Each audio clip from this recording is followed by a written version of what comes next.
I'm Emilio Pasmino, and this is the boa constrictor.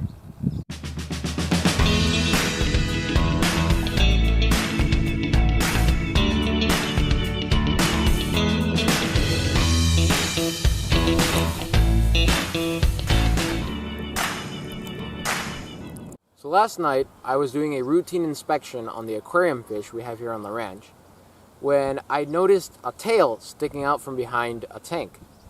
Immediately, I knew I was dealing with one of the top predators in the area. This is the boa constrictor, the largest species of snake found in Guayaquil.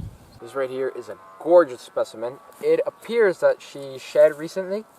You can see the kind of like a blue iridescence. I don't know if you can see it on the film.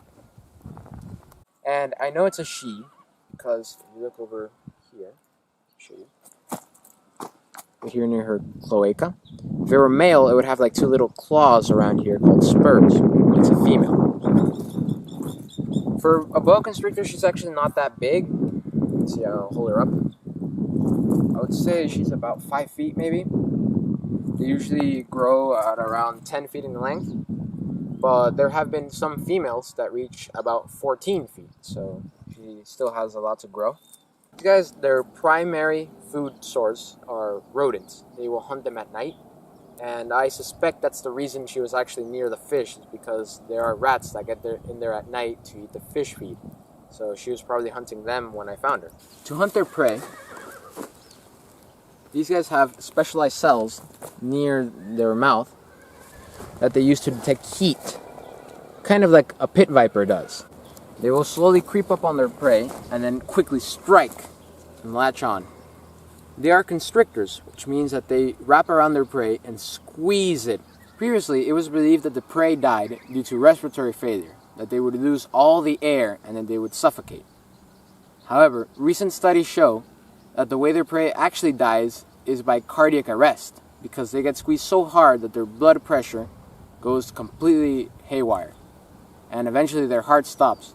They die a lot faster than suffocating. I'm going to put this guy on the ground, and I'm actually going to show you how you catch them.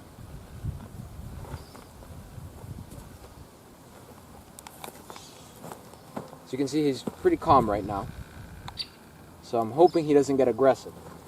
But if he does, that'll be a perfect time to show you. So thankfully, right now, this snake is in flight mode. It's not trying to strike, it's just trying to get away. So you have to wait until the snake is like this. If the snake were snapping right now, it's not a good time to grab it. So you slowly walk up behind it.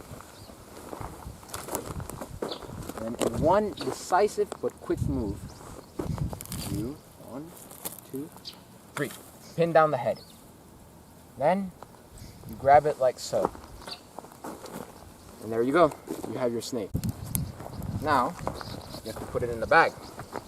So here's what you do. Take your snake bag, or in this case like a sack. Put your hand here, and you pass it to your other hand.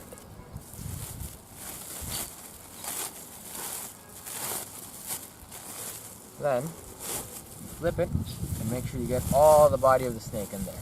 Come on. Now once you have it secure here, only then do you let go of the head. And now, you wrap it.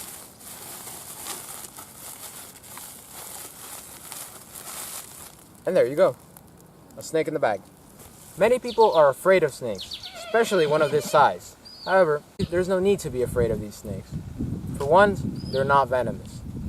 As I mentioned before, they kill their prey only by constriction. Also, these snakes are actually beneficial because they eat rats and mice that can carry diseases that are harmful to us. And since they help us with pest control, today we're actually going to help this snake because, let me show you guys, it's actually infested with ticks. So they help us with pest control, and today we are going to return the favor by removing the ticks. So here we are with our boa constrictor, ready to remove the ticks. We've got tweezers, we've got alcohol. Don't mind the label, this is actually rubbing alcohol in the jar. So let's get started.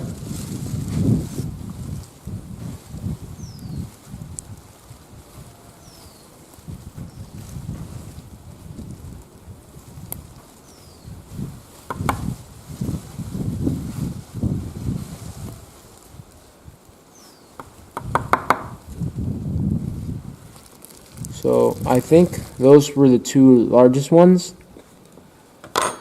Let's go ahead and kill them. Let's get the snake away from the alcohol. So I believe those were the two biggest ones, but there are plenty of smaller ones all around. And let me look for a few. Here's one.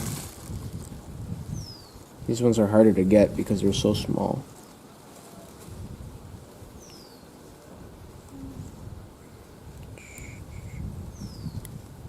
There we go.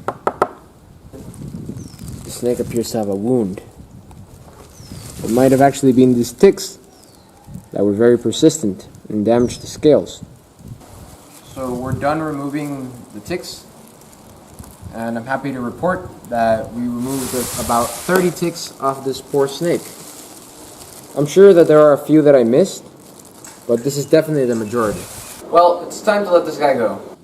I'm going to put her right back in the exact spot I found her, so she can hunt the rat that's been pooping all over the place here.